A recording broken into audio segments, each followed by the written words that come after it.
اعوذ باللہ من الشیطان الرجیم، بسم اللہ الرحمن الرحیم۔ معزز مہمانان گرامی، آپ کا بہت بہت شکریہ، آپ نے ہماری دعوت کو قبول کیا، اور اس کے ساتھ ساتھ تمام طلباء کا شکریہ جو مختلف جامعات سے یہاں تشریف لائے۔ آج کا موضوع جس کے بارے میں سجاد صاحب نے کہا کہ انٹرنیشنل ہیومن رائٹس ڈے پر ہم آج یہ دن منا رہے ہیں، اس کو آبزرو کر رہے ہیں، پوری دنیا میں اس دن کو منایا جا رہا ہے، اویئرنیس کمپینز کی جاتی ہیں، اس کا ایک خاص ٹائٹل مقرر کیا جاتا ہے، اور اسی سلسلے کو سال بھر اس کو لے کر دنیا بھر کی انسانی حقوق کی تنظیمیں اور اقوام متحدہ کے انسانی حقوق کے ادارے اس پر کام کرتے ہیں۔ ہم نے چونکہ آج کا موضوع رکھا ہے کہ کشمیر کے لوگ جو ہیں وہ رائٹس بیئررز ہیں، they are not merely subjects, ان کے بھی حقوق ہیں، جو انڈین آکوپائڈ کشمیر میں لوگ رہتے ہیں ان کے حقوق ہیں، وہ صرف سبجیکٹس نہیں ہیں۔ جب ہم اس پر نظر ڈالتے ہیں ہم ایسا کیوں کہتے ہیں، ہم جیسے بتایا گیا کہ international covenant on civil and political rights جو ہے، یا UDHR یا دوسرے کنونشنز جو ہیں، وہ تھرسٹ کرتے ہیں on right to self determination for the people to decide their political future, اور مقبوضہ کشمیر یا جموں کشمیر کے لوگوں کے ساتھ سیکورٹی کونسل کی جو مختلف جو ہماری ریزولوشنز ہیں، ان میں یہ طے پایا کہ کشمیری عوام اپنے سیاسی مستقبل کا فیصلہ خود کریں گے۔ ہندوستان نے اس چیز کو مانا، اور ہندوستان ہی خود اس مسئلے کو اقوام متحدہ میں لے کر گیا اور UN سیکورٹی کونسل ریزولوشنز کو تسلیم کیا، لیکن وقت گزرنے کے ساتھ ساتھ ہندوستان ان سے منکر ہوتا گیا اور کشمیر کو اپنا اٹوٹ انگ بنانا شروع کر دیا۔ ہمارے آج یہاں جمع ہونے کا مقصد، آپ لوگوں کو بلانے کا مقصد، اور آپ کے سامنے جو ہمارے ایکسپرٹس ہیں جنہوں نے اس میں ضمیر اکرم صاحب جو ہیں، یا عامر بلال صوفی صاحب، طاہر اندرابی صاحب، they have been the champions of these rights all over، انہوں نے دنیا بھر میں اس کے لیے کام کیا۔ اس وقت بھی ضمیر اکرم صاحب ہیڈ کر رہے ہیں اقوام متحدہ کے ایک جو ورکنگ گروپ ہے آن ڈیولپمنٹ، اس کو یہ ہیڈ کر رہے ہیں کہ دنیا میں رائٹ ٹو ڈیولپمنٹ جو ہے اس کے ہیڈ کر رہے ہیں۔ عامر بلال صوفی ہیومن رائٹس کمیٹی کے ممبر رہے، اس کے سیکرٹری رہے، ان کا اپنا ایک مقام اس سلسلے میں رہا ہے، اور انہوں نے ہر موقع پر کشمیر کے لیے ایک پہلی ٹرم میں نے جو ان سے سیکھی تھی، I think it was 2016 onwards, ہم نے کہا تھا lawfare, we should invoke lawfare in Kashmir. ہم نے باقی چیزیں کی لیکن لا فیئر نہیں کیا، ہم اس لا فیئر میں نہیں آئے۔ اسی طرح ایمبیسڈر اندرابی جو ہیں، یہ جنیوا میں بھی رہے اور بہت ساری جگہوں پر رہے، اس وقت سن آف دا سوائل اور اس وقت فارن آفس کے اسپوکس پرسن ہیں، ان کی گائیڈنس بھی ہمیں حاصل رہی۔ میں جو بھی کچھ لکھتا ہوں کرتا ہوں، یہ ساری ان حضرات کی مرہون منت ہے، ان کی صحبت میں رہ کر، ان کے ساتھ رہ کر، ان سے بات چیت کر کے ہی سارا کچھ سیکھا ہے۔ اتنا کوئی زیادہ علم نہیں تھا لکھنے کا، پڑھنے کا، نہ کوئی ایسا ریسرچر تھا۔ کشمیر کے لوگ کیسے لوگ ہیں جن کے انسانی حقوق کے آج کا دن منا رہے ہیں، لیکن دے لیو کنٹینیوسلی ان فیئر۔ ان کے پاس جو آپ دیکھتے ہیں کہ آپ لوگوں کو پتہ ہونا چاہیے کہ ہندوستان کی حکومت نے کون سے ایسے قوانین نافذ کیے ہیں جن قوانین کے روح سے اس نے جسٹیفائی کیا ہے کشمیر کے اندر ان تمام انسانی حقوق کی پامالیوں کو، اور کس طرح سے وہ دنیا کے اندر 2019 کے بعد ایک نارمل سی منترا پھیلا رہا ہے کہ کشمیر کے لوگ خوش ہیں، کشمیر میں نارمل سی ہے، کشمیر میں ساری چیزیں ٹھیک ہیں۔ اگر ہم اسی کا جائزہ لیا جائیں، ایک تو ہم سٹیٹس کی بات نہیں کریں گے، زیادہ سٹیٹس کی بات ہی ہے ہمارے ہاں، کیونکہ 1 لاکھ کے قریب لوگ 1989 سے آج تک شہید ہوئے ہیں کشمیر کے اندر، جو ہندوستان کی فوج نے مختلف طریقوں سے، کسی کو کبھی انہوں نے کہا اٹ واز مس فائر، کبھی وہ فائر کہیں اور جا رہا تھا لیکن وہ کشمیری کو ہی لگ جاتا ہے۔ اور ساتھ ساتھ پھر ہم نے دیکھا کہ کشمیر کے اندر جو ایکسٹرا جوڈیشل کلنگس ہوئی، انفورس ڈسیپرنس ہوئی، جس کی میں آپ لوگوں کو سب کو کہتا ہوں کہ نوجوانوں کو، کہ جب ہم اکثر بات کرتے ہیں اقوام متحدہ کے انسانی حقوق کے ادارے کیا کرتے ہیں یا انسانی حقوق کی تنظیمیں کیا کرتی ہیں، you should go to their websites, go and see. میرے خیال میں جتنی رپورٹیں وہ شائع کر رہے ہیں، چاہے ایمنسٹی انٹرنیشنل ہو، چاہے ہیومن رائٹس واچ ہو، فرنٹ لائن ہو، یا دوسری سوکسس ہو، جو ہر موضوع پر انہوں نے کشمیر کے اندر چجائی کہ ہندوستان نے ایک آئرن کرٹن کھڑا کیا ہے وہاں جانے کے لیے، لوگ نہیں جا سکتے ہیں. اس کے باوجود they produce these reports, they condemn India, they name and shame India, but it is up to us. جب وہ رپورٹ آتی ہے یہ ہمارا کام ہے اس کو ہم ہر جگہ پہنچائیں، ہر شخص کے پاس پہنچائیں، تاکہ دنیا میں میجر اویئرنیس پیدا ہو. اکثر ہم گلا کرتے ہیں اقوام متحدہ یا بیرونی دنیا کے لوگوں سے، وہ کچھ نہیں کر رہے ہیں. تو میں اکثر سوال کرتا ہوں اپنے آپ سے بھی، اپنے بچوں سے بھی، کہ کیا ہم صبح اٹھ کر واشنگٹن پوسٹ پڑھتے ہیں؟ کیا صبح اٹھ کر ہم افریقہ کا کوئی اخبار پڑھتے ہیں؟ کیا ہم صبح اٹھ کر کوئی اور دوسرا اخبار پڑھتے ہیں؟ جب ہم نہیں پڑھتے ہیں تو وہ ہمارا اخبار کہاں پڑھ رہے ہوں گے جو اردو میں چھپ رہا ہے اور مظفر آباد میں چھپ رہا ہے، اور پھر ہم کہتے ہیں کہ دنیا ہماری بات نہیں سن رہی ہے. مظفر آباد میں وہ چھپ رہا ہے، اردو میں چھپ رہا ہے، دوسری زبانوں میں اس کی سرکولیشن نہیں ہے، لیکن دنیا سے ہم گلا کرتے ہیں دنیا ہماری بات نہیں سنتی ہے. So it's up to you people. آپ نوجوان جو ہیں آپ اس کے ساتھ جڑیں، آپ اس کے ساتھ رہیں. کشمیر کے اندر جتنی بھی چیزیں ہیں آپ کے سامنے ہم نے ایک یہاں کارنر ایک رکھا ہے جس میں ساری ریسرچ ہے، جس میں ساری ریسرچ رپورٹس ہیں. یہ صرف 2019 کے بعد کی چیزیں ہیں جو ہم نے آپ کے سامنے رکھی ہیں. اس میں سے کچھ ایسے بچے بھی ہیں جنہوں نے اس میں کنٹریبیوٹ کیا ہے ان رپورٹس کے اندر. سو آئی تھنک دیٹ از دا وے ہم دنیا کو اپروچ کر سکیں. ہندوستان نارملسی کہتا ہے 2019 سے، اور کسی جو بھی ایکٹ ہوتا ہے ہندوستان کے اندر کسی بھی جگہ اس کو بہانہ بنا کر کسی نہ کسی طریقے سے کشمیریوں کو نشانہ بناتا ہے.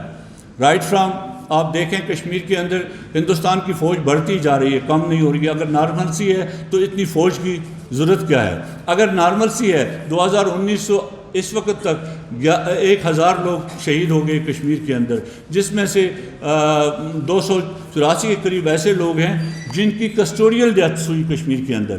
یہ کیسے ہوا؟ So you should know all these things, اور تبھی جا کر ہم اس دن کے مناسبت سے دنیا کے اندر اویئرنیس کریٹ کر سکتے ہیں، دنیا کو بتا سکتے ہیں. آپ نے اگر یہ کہا کہ سب کے لیے رائٹس ہیں، where are the rights of people of Kashmir? کیوں کشمیر کے اندر مذہبی آزادی بھی نہیں ہے، جبکہ غیر مسلموں کو جو ہندوستان سے آتے ہیں ان کو سرکاری پروٹوکول کے تحت وہ یاترا بھی کرتے ہیں، وہ ان کو وہاں پر بھجن بھی بجواتے ہیں کشمیر میں آ کر، لیکن کشمیری مسلمان کو عید کنگریشن میں جمع ہونے کی اجازت نہیں ہے. کشمیری لیڈرز کو ایک عرصے سے UAPA کے تحت unlawful activities prevention act Hindustan نے سیڈیشن بنایا ہے آزادی مانگنا. ہم آپ نے یہ بیانیہ بنانا ہے کہ اگر یہ آزادی، اگر یہ خود ارادیت کا وعدہ اقوام متحدہ نے کیا ہے تو کیسے ہندوستان اس کو سیڈیشن بنا سکتا ہے؟ کیسے ہندوستان کشمیر کی تمام قیادت کو، تمام لوگوں کو UAPA کے تحت نظر بند کرتا ہے؟ ایک واقعہ پہلگام میں ہوتا ہے، اور اس پہلگام کے واقعے کے نتیجے میں آپ نے دیکھی کتنی ڈسٹرکشن کشمیر میں ہوئی، کس طرح سے کلنگز کشمیر میں ہوئی، اور اس پر بھی اقوام متحدہ کے 10 جو اسپیشل ریپورٹرز اور ورکنگ گروپس ہیں ان کے ایک مشترکہ رپورٹ آئی. مجھے افسوس ہے کہ اس ہماری جگہ پر وہ رپورٹ ٹھیک 1 مہینے کے بعد ہمارے میڈیا کی نظر آئی، جبکہ رپورٹ جو تھی وہ 5 اگست کو انہوں نے ان کو کمیونیکیشن بھیجی تھی، اور اس کمیونیکیشن کو پبلک کیا گیا 5 نومبر کو. لیکن ہمارے میڈیا میں جب پروگرام شروع ہوئے یا ہمارے وہاں جو اس کو سرکولیشن میں آیا وہ آیا 24 نومبر کو، جس وقت ایک پریس ریلیز آئی اس کی، انہوں نے ایک پریس ریلیز بھی پبلک کر دی. تو تب جا کر ہمیں یہ پتہ چلا. تو حالانکہ ہم نے وہ سرکولیٹ کیا تھا اس کمیونیکیشن کو، ساری جو اسٹوڈنٹس برادری ہماری ہے ان کے ساتھ بھی شیئر کیا تھا، جو ہمارے دوسرے ادارے ہیں انسٹیٹیوٹس ہیں ان کو بھی شیئر کیا تھا کہ یہ ایک رپورٹ آئی ہے، اور کس طرح سے دنیا کی انسانی حقوق کے مبصرین کشمیر کی صورتحال کو دیکھ رہے ہیں اور ہندوستان سے کیا مطالبہ کرتے ہیں. تو آپ نے دیکھیں ہم نے آج تک، ہم کہتے ہیں اکثر یہ ہے سوشل میڈیا کا دور ہے آج کل، سوشل میڈیا سے پالیسیاں بنتی ہیں، سوشل میڈیا سے چیزیں تبدیل ہوتی ہیں. کیا ہمیں اپنے آپ سے یہ پوچھنا چاہیے کیا ہم نے کبھی کشمیر کو ایک ٹرینڈ بنایا اپنے سوشل میڈیا کے اندر؟ کشمیر میں ہونے والے کسی بھی واقعے کو ایک ٹرینڈ کی شکل دی سوشل میڈیا کے اندر؟ Nothing. We could not make Geelani's death as a, جس طرح سے گیلانی صاحب 11 سال گھر میں رہ کر انہیں اذیتیں انہیں صحیح اور وہ شہید کر دیا گیا، پھر ان کا جنازہ نہیں ہوا، ہم اس کو بھی ٹرینڈ نہیں بنا سکتے. It's our responsibility. یہ رسپانسبلٹی ہے آزاد کشمیر کے نوجوان کی، یہ رسپانسبلٹی ہے پاکستان کے نوجوان کی. اس چیز کو دیکھنا تبھی ہم آگے جا کر بڑھ سکتے ہیں. ہر چیز مطالبے سے نہیں ہوتی. اپنی حکومت سے آپ اپنی ساری چیزوں کی مطالبہ کرتے ہیں، لیکن آپ کی حکومت بھی آپ سے یہ مطالبہ کرتی ہے جو اس کی فارن پالیسی ہے، جو اس کے بیرونی اہداف ہیں، ان کو حاصل کرنے کے لیے آپ ان کی مدد کیسے کر سکتے ہیں، ان کو کیسے آگے بڑھا سکتے ہیں اور دنیا میں اس کو بہتر انداز میں کیسے پیش کر سکتے ہیں. اس وقت پاکستان کی دنیا کے اندر ایک بہترین پوزیشن حاصل ہے. اس پوزیشن کو آپ لوگوں نے بھی استعمال کرنا ہے. دنیا ہماری تعریفیں کر رہا ہے. دنیا نے جو 10 مئی کا واقعہ ہوا، اس کے بعد جو دنیا نے ہماری ٹالرنس کو پہلے، پاکستان کی ٹالرنس کو پہلے اس کو سراہا اور پھر پاکستان کو وہ مقام دیا جو ہندوستان پچھلے 30 سال سے لگاتار کوشش کر رہا تھا کہ پاکستان کو ایز سپائلر دنیا کے اندر پیش کیا جائے. And Pakistan emerged as a peacemaker in this region. اب اس ریجن میں نہیں بلکہ دوسرے ریجن میں بھی پاکستان کی پریزنس فیل کی جاتی ہے to make the peace. So I think responsibility lies on we people. Responsibility lies on these young shoulders.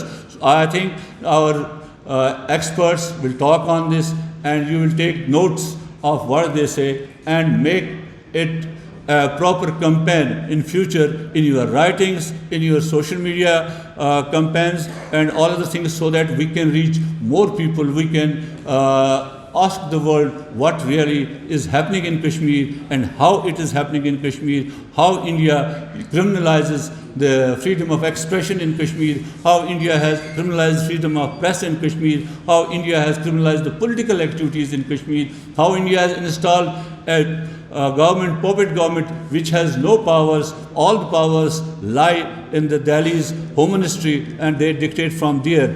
تو یہ ساری چیزیں جو ہیں جب تک آپ اس پر بات نہیں کریں گے تو میرے خیال میں دنیا سے یہ جو شکایات ہیں اتنی شکایات بھی نہیں. We should thank them also. ہمیں اقوام متحدہ نے 2 رپورٹیں شائع کی، ہم نے تیسری رپورٹ کے لیے لکھنا چاہیے. ہر ایک نے اس پر کمپین بنانی چاہیے کہ کشمیر کی صورتحال پر ایک اور رپورٹ اقوام متحدہ کا ہیومن رائٹس کمشنر کا آفس جاری کرے. اور اس کے ساتھ ساتھ جن رپورٹرز نے اس کشمیر پر اس سے پہلے بھی لکھا اور آج بھی لکھا، ان کو ہم نے شکریہ ادا کرنا چاہیے. شکریہ کے ساتھ ساتھ ان کو ہمیں اگین اینڈ اگین جو کشمیر میں حادثات ہوتے ہیں، واقعات ہوتے ہیں، ان کے سامنے لانے چاہیے تاکہ وہ اسی طرح سے اس کو ایڈریس کر سکیں. ان کے پاس میکینزم صرف آپ لوگ ہیں. ان کے پاس میکینزم ہوتی ہے سول سوسائٹی. کشمیر کی سول سوسائٹی جو ہے وہ اس وقت جیلوں کے اندر ہے. ایک ہی لنک تھا مقبوضہ کشمیر سے اقوام متحدہ کے ساتھ، ایک لنک ڈائریکٹ تھا، وہ تھا Jammu Kashmir coalition of civil society جو وہاں سے رپورٹ کرتی تھی. لیکن اس کے بعد 2019 کے بعد ان سب کو بند کیا گیا، ان کے آفسز بند کیے گئے. اب یہ رسپانسبلٹی جو شفٹ ہو گئی ہے from occupied Kashmir to Azad Kashmir and to Pakistan. آپ جو یہاں کی سول سوسائٹی ہے، جو یہاں کے طلباء ہیں، آپ پر یہ رسپانسبلٹی شفٹ ہو گئی ہے.